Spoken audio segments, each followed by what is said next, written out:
मोदीचं करायचं का? अमित शहाचं करायचं का?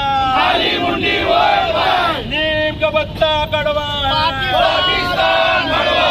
जिसको चाहिए पाकिस्तान, जिसको चाहिए पाकिस्तान, नेमकं बत्ता कडवा है।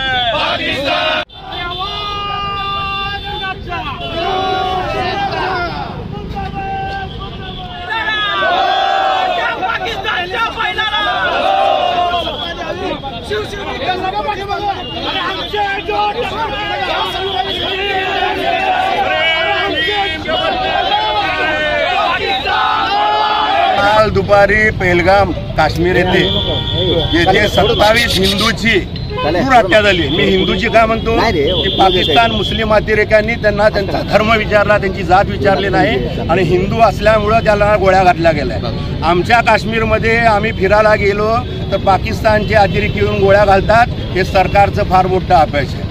निवडणुका झाल्या की अतिरेक्यांचा हल्ला होतो, निवडणुका भारतीय जनता पार्टी जिंकली जाते, नंतर अतिरेकीच्या पाठीमुळे कोण आहे अतिरेकी सापडत नाहीत। असाच हल्ला पुलवामावर झाला होता। 49 सैनिकाचे तुकडे तुकडे झाले होते, त्यावेळेला लोकसभा निवडणुका लागल्या होत्या आणि त्यानंतर भारतीय जनता पार्टीने देशातल्या निवडणुका जिंकल्या, पण पुलवामाचा आरोपी सापडला नाही। त्याच्या अगोदर पठाणकोटला हल्ला झाला होता, त्यातले आरोपी सापडले नाहीत। जर पहलगाम मधला हल्लेखोर सापडले नाहीत तर बाळासाहेब उद्धव साहेब ठाकरेचे शिवसैनिक काश्मीरमध्ये घुसून अशा अतिरेक्यांना उत्तर दिल्याशिवाय राहणार नाही। कोण आमच्या देशाच्या मुळावर उठला त्याला आम्ही कदापि ग बसणार नाही। आमच्या 27 हिंदूंचं जे बलिदान गेलेलं आहे त्याचा बदला घेतल्याशिवाय शिवसेना उद्धव साहेब बाळासाहेब ठाकरे कदापि ग बसणार नाही। आपण असा आरोप केला आहे मधले मुसलमान म्हणत नाही, ज्या अतिरेक्यांच्या पाठीमागं ज्या मुस्लिम लोकांनी पडद्यामागणं सहकार्य केलं असं कोणी का असताना ते सरासरी मुसलमानच आहेत। आज तुम्ही बघता देशात उद्रेक झाला आहे, कुठल्या मुसलमानांनी ओवैसीने कुठला निषेध केलाय काय?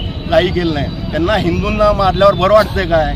आज काल जे गोळीबार झाला त्यात मी असं दुर्दैवाने म्हणत नाही की 4-5 मुसलमान मेले असते, तर त्यांनी धर्म विचारला, त्यांनी जात विचारली, त्याचं लिंग तपासलं तो हिंदू आहे का मुसलमान, आणि त्यानंतर त्यांना गोळ्या घातलेल्या आहेत। म्हणजे हिंदू लोकांनी कलमा पडायला लावलं। कलमा येत नसल्यामुळं पुण्याच्या जगदाळे जे आहेत त्याच्या मुलीने सांगितलं की तिच्या वडिलाला आणि चुलत्याला डोक्यात गोळ्या घातलेल्या आहेत। असं जर हिंदू मुसलमान तुम्ही करत असाल आणि या देशातल्या हिंदू मुसलमानची एकी तोडायचा प्रयत्न करत असाल तर माझा सवाल नरेंद्र मोदीला आहे की आतापर्यंत या देशावर प्रचंड मोठा पर्यटकावर केव्हा हल्ला झाला नव्हता, सैनिकावर हल्ला होत होता, पर्यटकावर केव्हा हल्ला होत नव्हता।